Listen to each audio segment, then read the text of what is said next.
Alors APVBD, ça signifie Association protestante pour la valorisation de la bande dessinée.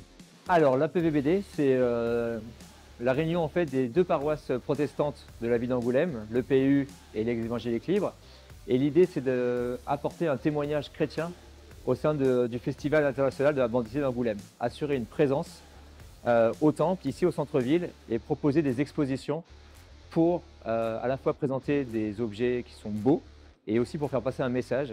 La PVBD, c'est vraiment une occasion de témoignage pour nous au sein d'un événement culturel majeur dans la ville d'Angoulême, un événement international, qu'on puisse avoir une place pour apporter le message de l'Évangile, le message de la parole et valoriser toutes ces bandes dessinées, ce média qui sert à transmettre aussi ce message. Pour nous, c'est primordial. Et ça donne aussi un bon coup de fouet, on va dire, à la vie communautaire. Les gens s'impliquent, les gens sont motivés, on voit les fruits immédiats par l'intérêt des gens, par l'affluence qu'il y a aussi. Au sein de l'organisation écuménique, puisque les catholiques ont leurs expositions aussi dans leurs églises, et nous sommes la représentation protestante de la sensibilité protestante du Festival de la BD chrétienne. Et donc notre spécificité protestante, par exemple cette année, elle s'exprime au travers d'une BD qui n'est pas une BD religieuse. Vous pourrez voir sur les images, il n'y a pas d'auréole autour des visages dessinés et de représentants religieux dessinés. D'ailleurs, ce sont des représentants aussi d'autres spiritualités. Nous avons une pasteur qui, dans cette BD, représente la spiritualité chrétienne et annonce le message de l'évangile de Jésus-Christ. Mais nous avons aussi des représentants d'autres spiritualités dans cette BD. Donc il y a cette spécificité protestante, si je peux me permettre, d'ouverture aux autres, de dialogue vers l'extérieur de notre temple. Nous ne sommes pas renfermés sur nous-mêmes. Et ça, c'est la PVD qui a cette vision, je me permets d'employer ce terme, d'ouverture vers l'extérieur, de témoignage vis-à-vis de l'extérieur. Et ça, pour un pasteur, c'est d'un fort soutien. Je trouve que pendant ce festival, il y a des relations entre les différentes communautés religieuses qu'on n'a pas habituellement. Et on aime venir au festival pour retrouver les amis de l'Église évangélique libre d'Angoulême. La bande dessinée est un moyen de communication, de communiquer des idées.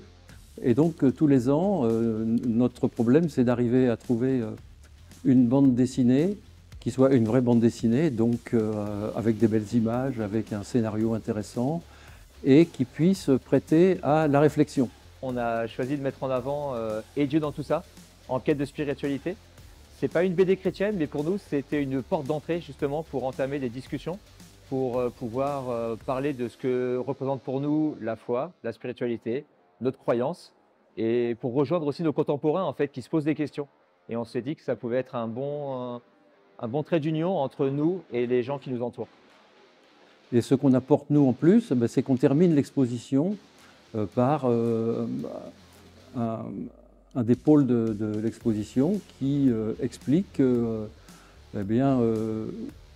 qu'est-ce que la Bible dit de tout ça, hein, et où est Dieu dans tout ça. C'est pour ça qu'on organise aussi tout à l'heure une conférence autour des questions de spiritualité avec à la fois un prêtre catholique, la pasteure protestante de l'église évangélique M de Valence qui est dans la bande dessinée, et puis des spécialistes, un coach de développement personnel, un psychanalyste, pour essayer de faire le tour un petit peu de la spiritualité.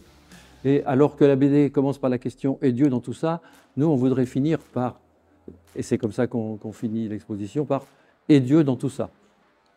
Donc, dans la BD qu'on a choisie cette année, j'y retrouve beaucoup de recherches spirituelles de différentes spiritualités, mais des questions qui sont profondes et qui nous permettent de nous interroger sur les autres, ce qu'ils en pensent, et comment on peut, nous, apporter ce que l'on croit par rapport à notre croyance de la Bible.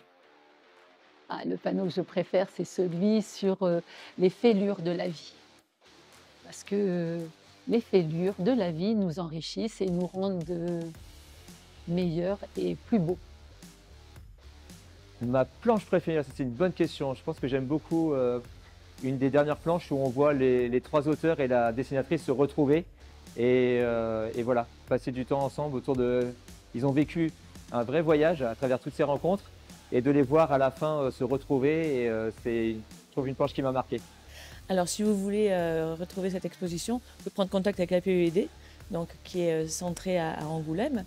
Je pense que les coordonnées seront données dans la mesure du possible. Et puis, elle voyage, soit on trouve des personnes qui peuvent l'amener de ville en ville, ou alors elle a aussi voyagé facilement par le train ou par des moyens classiques de poste. Oui, qu'est-ce qu'on peut ajouter? Eh bien qu'on est une petite pierre, en fait, d'un certain mode d'évangélisation qui n'est pas du tout un mode d'évangélisation dur. On n'est pas au milieu de la rue comme d'autres avant notre Bible et notre... on utilise un média qui nous intéresse et dont on pense s'il peut faire réfléchir les gens, c'est formidable, autour des questions d'amour, d'espérance, de compréhension des autres. Voilà, c'est notre petite pierre.